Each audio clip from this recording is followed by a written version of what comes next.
Hey everybody, welcome to the program, WRSA Radio. I'm your host, G1, as always. I hope you're having a good week, man.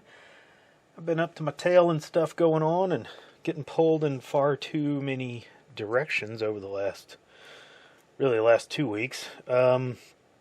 Just a note, if you hear some strange noises, it's probably thunder. We're having a storm right now, so but I got to get it done, so just ignore those rumbles that you might hear. Before we get going, just to let everyone know, I put up a new shirt design over on the merch store.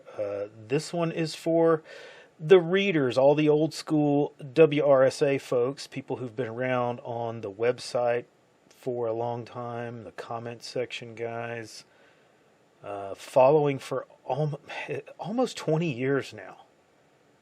Which is crazy to think about, at least for me. I know the site was being done before I came along and started reading it for a few years, but for me it's been close to 20 years, and that's troubling in a lot of different ways. But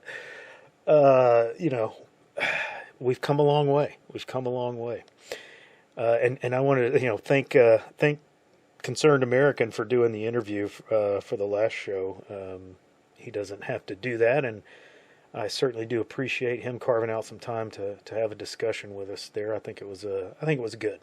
Anyway, over there is the WRSA shirt. On the back of it, it has the full Stockdale quote that we all know and take to heart. So go check it out, and if you can spare a few bits, pick one up for yourself or others. Okay, so what am I rambling about this week? Well, I'm going to offer a single comment on the Iran situation, and I might expound on that probably in the next episode next week, because I think we're probably going to see some more developments over the next few days that'll give us some more material to kind of cover there. There's really not really much worth discussing this week about it.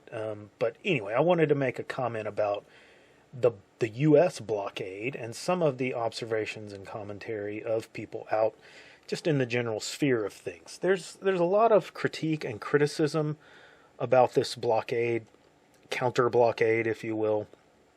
And I'm not going to get into all that. I just want to get into one aspect of it. There are many people saying that the U.S. Navy has nowhere near the number of ships in the area to conduct a blockade, and so this is all for show. Well, the show part may or may not be true. I don't know really if I can refute that, but I need you to consider something that I've not really seen anyone bring up yet. This is not 1809. Heck, it's not even 1981. We do not need to have a line of ships just setting off the coast of a country to scoop up any ship that tries to get out of port. That's not how we have to do blockades these days. Modern naval traffic, especially in very congested commercial waterways, is monitored 24/7. Okay, by radar transponders, and they have these unique identification codes for each hull. So much like air traffic, there are constant positioning signals being transmitted by every large vessel with commercial registry. And in most Western countries now, they even require small private vessels like sailboats, to carry one of these transmitters to show your position. The personal craft don't always have to run it. I don't think they have to run it out at sea when you're not in one of the major waterways, but it's a good idea to do that because it lets all the other ships see you as well. But it's something that is required of large transport ships like cargo ships and tanker ships. And what that means is that you and I right now can go to a website and see almost live traffic, which for ships, they move slow enough that almost live is perfectly fine. for any waterway in the world. And just like people do with aircraft on the sites like FlightAware, you can see a lot of information about each one of those ships.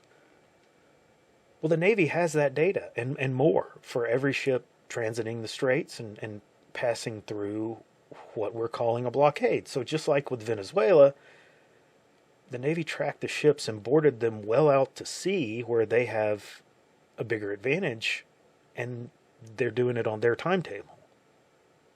And there are other countries doing this right now with the so-called Russian shadow fleet, imposing sanctions and whatnot. So just because you think the Navy should have more ships on scene, and because they don't, that this is all nonsense, like, oh, it's not working, this will not work, realize that they don't have to do it the way that you think they should do it to accomplish a goal. There's more technology, there's more ways to go about this than there may have been even 25 years ago. You don't have to stop and impound or board every ship right there at your line of demarcation. You just mark it. Hey, I'm going to get that ship some other time, maybe 1,000 miles away in the middle of the ocean, or when they go through some other waterway, another strait or something like that, where you can get to them and then you board them, or even when they even get to their port of call. Hey, haha, we made it. No, you didn't. We're going to board you before you go into this port. There's more ways to do this than you may have considered. Anyway, that's all I'm going to hit on with that. I will leave more for next week, or at least another episode. But anyway, this week I want to focus on something else economic that happened this last week, and that is the collapse and shutdown of Spirit Airlines. I want to focus on this because I think it's fitting into a bigger picture of overall decline of the West, and it's symptomatic of appealing to the lowest common denominator and what that has led to. There's an old saying that, when you wrestle with pigs, both of you end up dirty, or something like that. And that's kind of the gist of all of this. When we open our society up and out of misplaced altruism and greed for cheap labor, we import slews of people from foreign cultures with much lower standards than our own. Well, then we should not be surprised when, rather than lifting them up into our world, we in fact descend into theirs. I think there's some other old sayings about polishing turds and sewing purses out of sow parts, casting pearls before swine. In fact, there's a whole lot of warnings from our ancestors about these kinds of things that we seem to have just completely tossed out the window and have become determined to prove them wrong about. But as is so often the case, ancestors win again. Anyway, Spirit Airlines was the low-cost carrier of huddled, unwashed masses for as low as, $49 for some flights, which, even the most down on their luck Section 8 housing dweller can afford. And that was, in fact, the problem. In order to offer fares at that low price, cost-cutting measures are the rule of the day. Everything had to be done at the lowest cost, and there can be no frills or enhancements possible. The money's just not there. Now, I'm speculating here, but I've worked in an industry or business where that mentality kind of permeated, and oddly enough, some of our target audience was the very same people, but that's beside the point. Everything just has to be done at the lowest cost. It's, we're looking for efficiencies, whatnot. I have to imagine that these 17,000 people who worked for Spirit were probably not the most motivated people in the industry. Spirit has been in labor disputes since it first declared bankruptcy a few years back. Actually, I think they're now on their third bankruptcy, if I remember correctly. I have to imagine there were some good people there who believed that they were doing the right thing, and they were delivering a great product at a low, affordable cost for people. That's not to place blame on the average worker there at all. It's just an assumption that, probably given 100% was probably not the rule. And that's because with low cost comes a host of problems. It can be said with assurance that the top of the management chain is going to get paid, and the investors are going to get paid, and the vendors and the suppliers are going to get paid. And that leaves a small amount for paying the employees bonuses, or giving them raises, or even for investing in upgrades or expansions for your operation. Which one of those do you think gets the short end of the deal all the time? So having to deal with some of the worst customers in our society, not only having to deal with them, but deliberately targeting them as customer base, going into work every day knowing full well that the odds that you might have to fight a customer are well above zero, and doing that when you're probably not getting paid as well as your peers who are working right across the concourse or at that gate right next to you. There's those Delta gate attendants, and I bet they're making more money than I am, not putting up with the same riffraff that I got to put up with. I can't say that I'm surprised at all with this outcome. And that's not even mentioning that Spirit had embraced the whole DEI mythology, not only in their customer base, but in their corporate structure as well. Is it any wonder that failure was an outcome here? And like I said, they failed years ago, but were prevented from saving themselves by the Biden administration. Spirit was hoping to merge with JetBlue, which is a far more successful carrier, although they too offer low-cost fares. It's generally more reasonably priced, more in line at the lower end, but in line with other carriers. And that kind of keeps a certain level of people from flying all that much. But the Biden admin sued Spirit to block the merger because they claimed that it created a barrier to competition, because no Spirit Airlines is better than a bigger JetBlue or something like that. But anyway, that strategy came to its ultimate conclusion this past weekend with people stranded all over the country as Spirit simply pulled the plug on Sunday and closed down.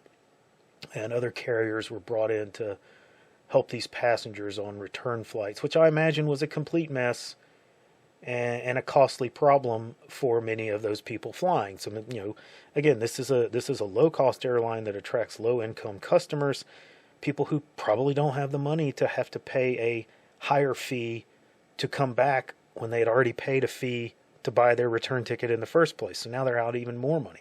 That's terrible. Now, I come off here as being very harsh on poor people, and you may think that I'm suggesting that, poor people should not be flying or something like that. But that is not the case here. That is not the case here. In the past, we had a different class of poor people.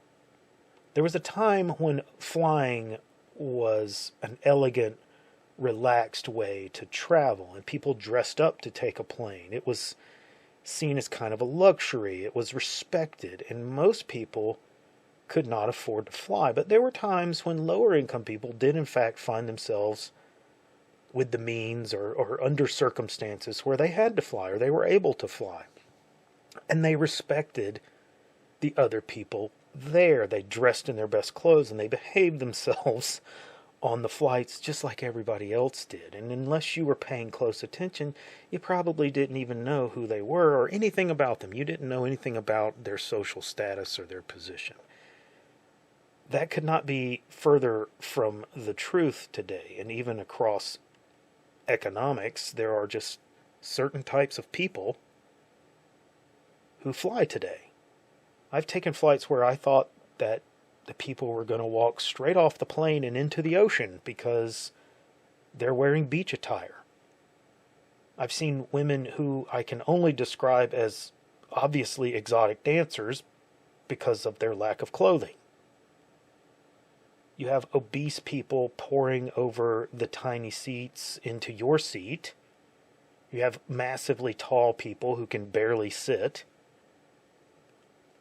I took a flight one time on a very small commuter plane, 2 seats on each on one side of the plane, 2 seats on the other. Small plane. I'm the last person in the on the row there. In a seat beside me is empty. The plane looks like it's all full. I'm thinking, okay, great. I'm gonna be able to spend the next couple of hours with just me and not have to worry about. And in comes this dude who is an absolute giant.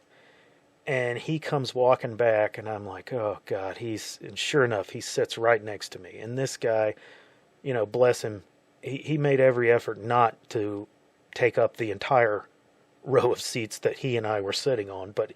But I spent that flight crammed up next to the window. But anyway, that's the state that we're dealing with these days.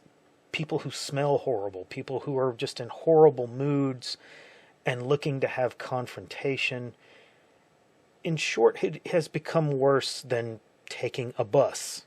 And I have, over the last few years, become rather fond of long road trips. I've routinely done 9 to 12-hour drives, usually just to be able to take whatever I want on that long trip, but mostly to avoid dealing with airports and airport people. Now, I mostly traveled for business when I flew in the past, but if the trip was, 4 or 5 hour drive, I would much rather rent a car and drive.